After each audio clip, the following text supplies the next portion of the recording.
అస్మద్గురుభ్యో నమ.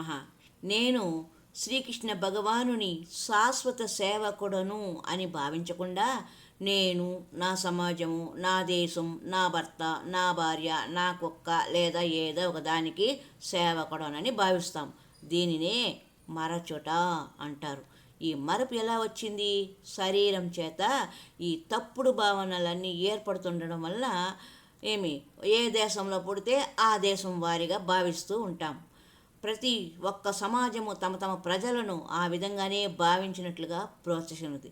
ఇప్పుడు నేను భారతదేశంలో పుట్టాను, నేను భారతీయుడిని కాబట్టి నాపై ఉన్న హైకమాండ్ నన్ను అట్లా నేను భారతీయుడివి నన్ను అట్లే అణచివేస్తూ ఉంటుంది, ప్రోత్సహిస్తూనే ఉంటుంది. నువ్వు ఇంక తప్ప ఇంకెందుకు పనికిరావు అని, ఎక్కడికి పోవాల అవసరం లేదు, ఇక్కడే ఉండు అని.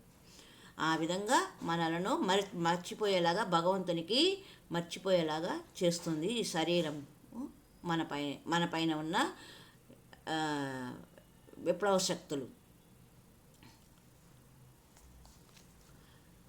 అది కేవలము దేహాత్మ బుద్ధి కనుక ఈ దుఃఖాలన్నీ కేవలం శరీరం ఉండటం చేతనే కలుగుతున్నవి. కనుక తిరిగి అనేక జన్మలకు కారణమైన ఈ భౌతిక శరీరంలో బందీ కాకుండా నడుచుకోవాలని బుద్ధిమంతుడు తెలుసుకోవాలి. పద్మపురాణం ప్రకారం సృష్టిలో 84 లక్షల జీవజాతులు కలవు. ఇవన్నీ కూడా రకరకాల కల్మషాల చేత ఏర్పడినవే.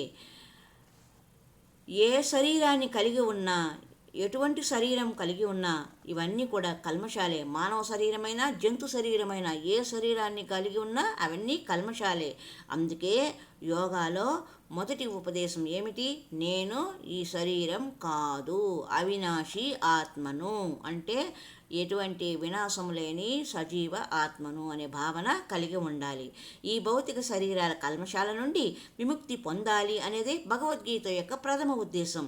అర్జునుడు రెండవ అధ్యాయంలో నేను యుద్ధం చేయను అని చెప్పినప్పుడు శ్రీకృష్ణుడు అతనితో ఇలా అన్నాడు: నీవు పండితునిలా మాట్లాడుతున్నావు, దేని గురించి దుఃఖించకూడదో దాని గురించి దుఃఖిస్తున్నావు.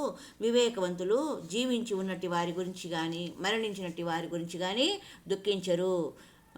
నువ్వు దేహాత్మ బుద్ధితో ఆలోచిస్తున్నావు, బంధువులతో యుద్ధం చేయకూడదు, యుద్ధ రంగాన్ని విడిచిపోవాలి అనుకుంటున్నావు, అవన్నీ దేహస్థాయిలోనే ఉన్నావు.